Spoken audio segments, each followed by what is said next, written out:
Encik Fauzan datang berjumpa dengan Pengetua Arif untuk mendapatkan tender kantin sekolah. Mereka bersalaman dan Encik Fauzan duduk sambil memberikan fail butiran yang diperlukan oleh pihak sekolah. Encik Fauzan membawakan fail yang berisi segala butiran yang diperlukan, namun begitu, butiran-butiran yang dibawa oleh Encik Fauzan tidak menepati peraturan sekolah.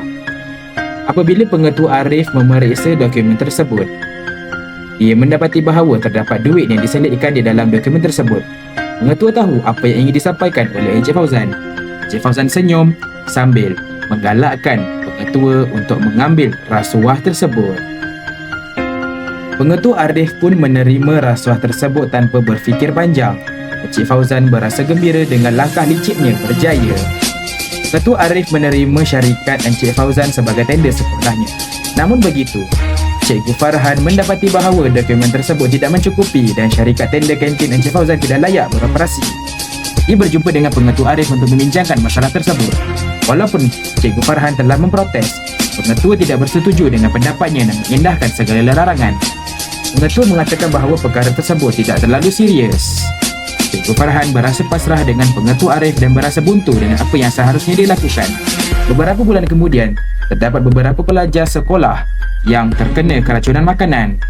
Pengetua Arif telah menerima pelbagai kritikan daripada ibu bapa pelajar. Dia tidak berpuas hati dengan perkara tersebut dan berasa marah dengan Encik Fauzan.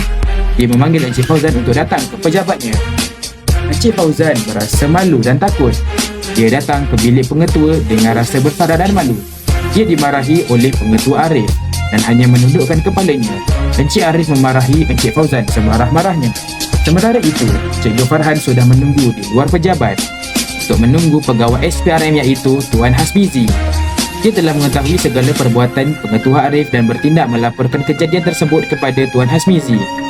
Apabila Tuan Hasmizi tiba, ia menyerbu sambil menunjukkan tanda pengenalannya. Mereka berdua terkejut dan pasrah. Encik Fauzan dan Pengetua Arif telah ditahan. Keesokannya, Tuan Hasmizi datang berjumpa dengan Cikgu Farhan kerana ingin berterima kasih atas perkongsian maklumatnya. Dia memberikan hadiah kepada Cikgu Farhan. Cikgu Farhan berasa bangga. Rasuah membawa pada